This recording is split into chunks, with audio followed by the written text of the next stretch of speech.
All right, hi everybody. I'm David Fogel. I'm CEO of the Sinfonina Foundation here in San Diego, California, and we're a 501c3 nonprofit with the mission of spreading the joy of symphonic music to young audiences around the world. And I'm here today with Lindsay Sacken. Thank you very much for playing all the percussion parts for Sinfonina number 1 and number 2. So let's see, we played timpani, slapsticks, triangle, and the bass drum today. And if I understand correctly, you're a fourth-year student at San Diego State. How did you get into music in the first place? I started as a piano student. Okay. I wasn't quite involved in the percussion scene until maybe about 3 years after I first plucked down at a piano. It was like, I want to take this. Mom, can I have lessons? Now, how old were you when you started playing piano? I was 9. 9, okay, all right. Just for some comparison of an interview I did with Chetan Tira, who was our piano player on Sinfonina 2. He literally was tied to his dad right after birth and was watching his dad play piano. So 9 sounds late, but it is very late. But anyway, I started when I was 5, and I felt like that was kind of early. So I don't know, but I guess you start whenever you start. So you started at 9, and then how did you progress with music after that? When I joined middle school, my middle school had a band program, and I thought, hey, I already play piano. This seems like a pretty cool natural progression of what I'm already doing. And so I signed up for middle school band, and my teacher had me test out a couple instruments to see what I could play. And I wanted to play flute so badly. Okay. It's I'm not exactly the loudest person. It seemed a little more fitting to my natural disposition. Okay. But I held the mouthpiece up and I could not make a sound. Yep. And it was the same way with so many other instruments I tried.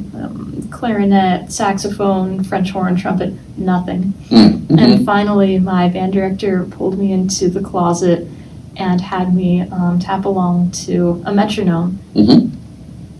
And I guess I could do that pretty well. And she said, "You're going to be a percussionist." Yep. And so this life really was thrust upon me, I'd say. Yeah. Well, it's funny. Sometimes the quietest person can play the loudest instruments, right? So of all the percussion instruments, we only did 4 today. And for those of you looking, you can see we're in a band rehearsal room here. They've got drums, all sorts of things, whatever you might want. Big triangles, small triangles, big cymbals, small cymbals. And we had to do our best to match some of the things that I did in my mock-up. But which of the percussion instruments do you feel like you have the most fun with? The marimba. The marimba. Sure. Tell us about the marimba. What's the marimba and why do you have so much fun with it? So the marimba is essentially a long xylophone. Okay. It's you play on wooden or fiberglass bars and these long, deep resonators that go all the way to the floor, pick up your sound and project that out. And it's such a gorgeous instrument, just the most amazing sound. I've heard people compare it to a harp. Okay. And I think I have the most fun with it because I can really bring out the melody in pieces. I'm a very melodic person. Okay. I shy away from the more from snare drum and those strictly like battery percussion instruments. So playing the marimba is a great way for me to